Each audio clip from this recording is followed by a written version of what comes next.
ഒരു ഹൈക്കോടതി ജഡ്ജി, അത് ഒരു വനിത, നേരത്തെ വിധിച്ച കേസിൻ്റെ പാരിതോഷികം പിന്നീട് കൈപ്പറ്റി എന്ന് പറയുന്നത് വിശ്വാസയോഗ്യമല്ല, ഒട്ടും വിശ്വാസയോഗ്യമല്ല എന്നാണ് CBI ജഡ്ജിയുടെ ഫൈൻഡിങ്. അങ്ങനെ 10-17 കൊല്ലം നീണ്ട വലിയ നിയമയുദ്ധത്തിൽ നിർമ്മൽ യാദവ് ജയിച്ചു. അവർ തികച്ചും നിഷ്കളങ്കയാണ് എന്ന് ഇപ്പോൾ എല്ലാവർക്കും ബോധ്യം. ഏറ്റവും കുറഞ്ഞ് നിർമ്മൽ യാദവെങ്കിലും ബോധ്യം. പഞ്ചാബ് ഹരിയാനയിലെ ആളുകളൊക്കെ വളരെ നേർബുദ്ധികളായതുകൊണ്ട് ഇപ്പോൾ അവർക്കും സംശയമൊന്നുമില്ല. ഇപ്പം ഇതിൻ്റെ പ്രാധാന്യം എന്ന് വെച്ചാൽ ഡൽഹി ഹൈക്കോടതിയിലെ ഒരു ജഡ്ജിയുടെ വീട്ടിൽ നിന്ന് 15 കോടി, 10 ഇരട്ടിയെന്നാലും 15 ലക്ഷം എടുത്ത് ഇപ്പോൾ 15 കോടിയായി. 15 കോടി രൂപയുടെ നോട്ട് കണ്ടെത്തിയ ഒരു വാർത്ത നിങ്ങൾ പേപ്പറിൽ വായിച്ചില്ലേ? അവിടെ സംഭവിച്ച് ഇതുപോലെ എന്തോ ആണെന്ന് എനിക്ക് തോന്നുന്നു. കാരണം ഇദ്ദേഹത്തെ കൊടുക്കാൻ വേണ്ടി ആരാണ്ടും ഔട്ട് ഹൗസിൽ കോടിക്കണക്കിന് രൂപ കൊടുത്ത് വെച്ചു, എന്നിട്ട് തീ കൊളുത്തി. അദ്ദേഹം വീട്ടിലില്ലാത്ത സമയത്ത് ഫയർഫോഴ്സുകാരെ വിളിച്ചു. ഫയർഫോഴ്സുകാർ വന്നു. തീ അണയ്ക്കുന്ന കൂട്ടത്തിൽ ഇത് നോട്ട് കെട്ടുകൾ കണ്ടെത്തി. അത് പോലീസിനെ അറിയിച്ചു. പോലീസുകാർ കുറച്ച് നോട്ട് അവിടെ നിന്ന് എടുത്ത് മാറ്റി. നമ്മുടെ ആലുവ പോലീസ് സ്റ്റേഷനിലെ ഗ്രേഡ് SI ചെയ്ത പോലെ കുറേ കാശ് മാറ്റി, അല്ലെങ്കിൽ പൂർണ്ണമായിട്ടും മാറ്റി.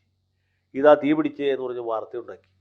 എൻ്റെ അഭിപ്രായത്തിൽ ഈ പാവപ്പെട്ടവനെ ക്രൂശിക്കാനുള്ള ശ്രമമാണ് ഇപ്പോൾ നടക്കുന്നത്. അയാളെ അലഹബാദിലേക്ക് മാറ്റി. നിർമ്മൽ യാദവിന് ഉത്തരാഖണ്ഡിലേക്കാണ് മാറ്റിയെങ്കിൽ ഇയാളെ തിരിച്ച് അയാളുടെ ഹോം സ്റ്റേറ്റ് ആയിട്ടുള്ള ഉത്തർപ്രദേശിലേക്ക്, അലഹബാദിലേക്ക് മാറ്റി.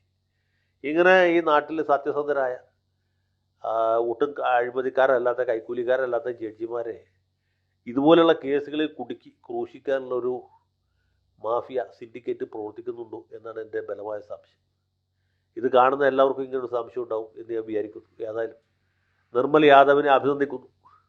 10-17 കൊല്ലം ഫൈറ്റ് ചെയ്തിട്ടാണെങ്കിലും നിരപരാധിത്വം തെളിയിച്ചു. അതുപോലെ ഡൽഹി ഹൈക്കോടതിയിലെ ഈ നോട്ട് കത്തിക്കരിഞ്ഞ നിലയിൽ കാണപ്പെട്ട ജഡ്ജിയും അനധി വിദൂര ഭാവിയിൽ നിരപരാധിത്വം തെളിയിക്കും. അദ്ദേഹത്തിൻ്റെ പേരും നിയമവൃത്തങ്ങളിൽ സുവർണ ശോഭയോടുകൂടി മിന്നിത്തിളങ്ങി നിൽക്കുമെന്നാണ് എൻ്റെ പ്രതീക്ഷ. അപ്പോൾ എല്ലാ ന്യായാധിപന്മാർക്കും ഇതൊരു പാഠമായിരിക്കട്ടെ. വീട്ടിലാരെങ്കിലും പൈസ കൊണ്ടുവരികയാണെങ്കിൽ ശ്രദ്ധിക്കണം.